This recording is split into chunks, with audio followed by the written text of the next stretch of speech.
Hi everyone. Sometimes a single photograph, taken without any intention, raises more questions than years of careful observation.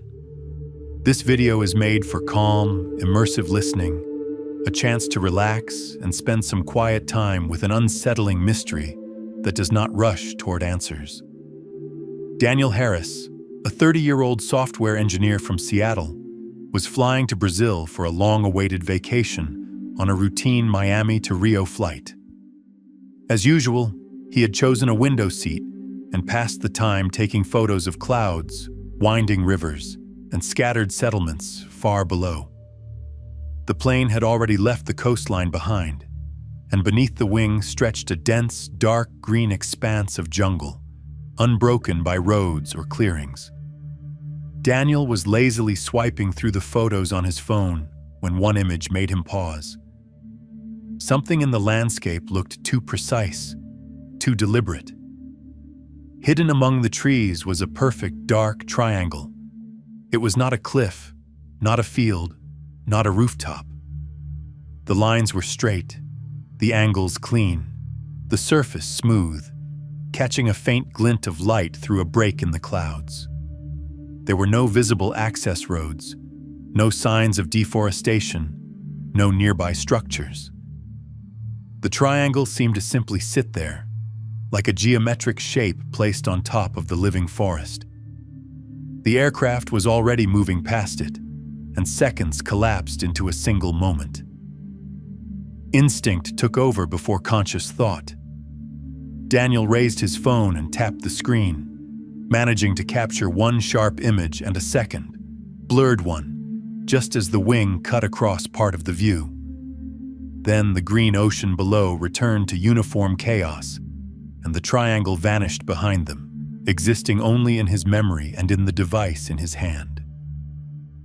As the flight continued, Daniel showed the photo to the passenger beside him, an older tourist wearing a cruise company badge.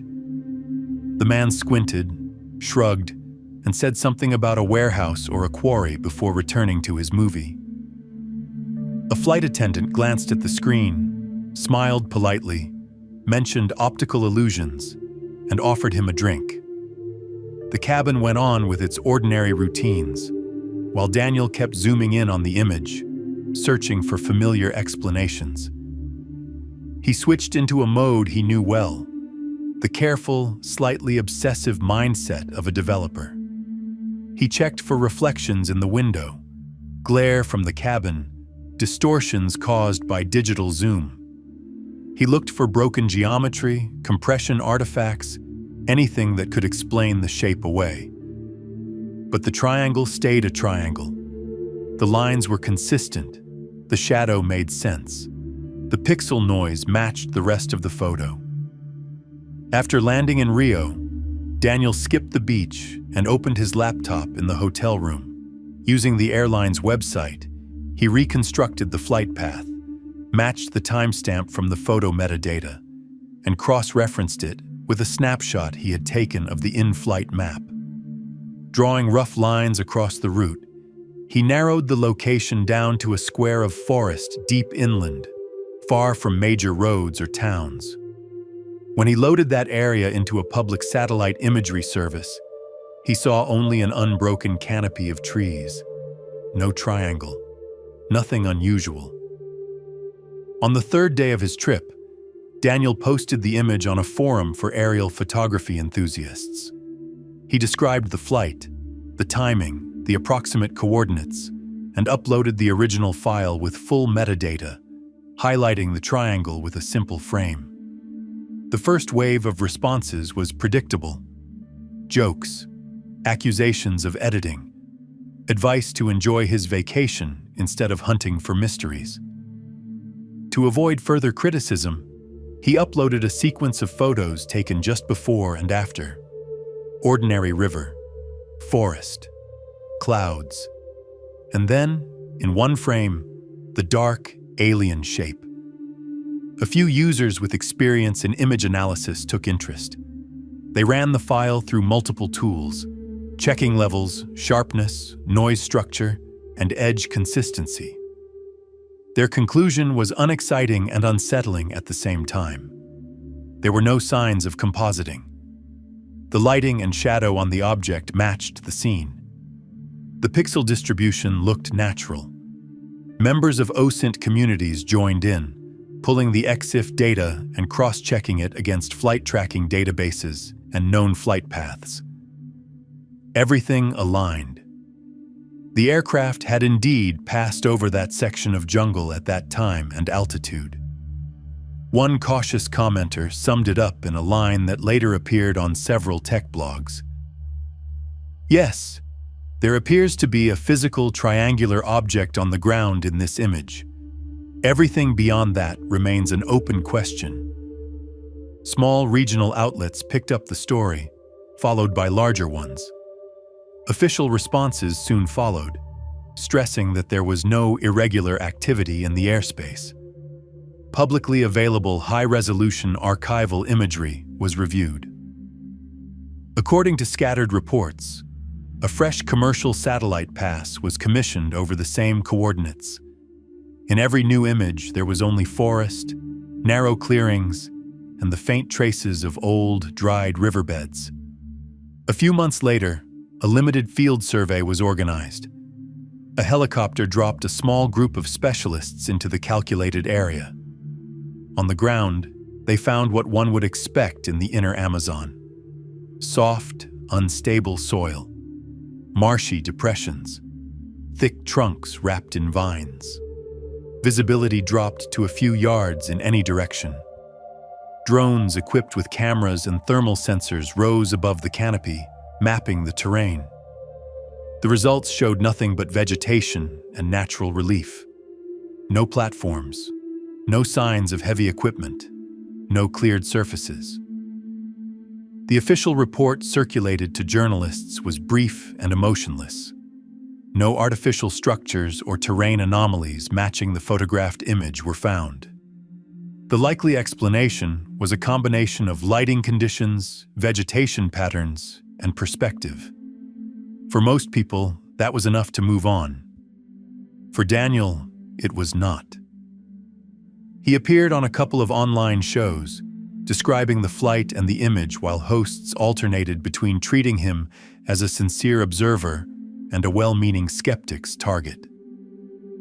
Alongside him were physicists, psychologists, and content creators, each offering explanations ranging from rare visual effects to subtle perceptual bias.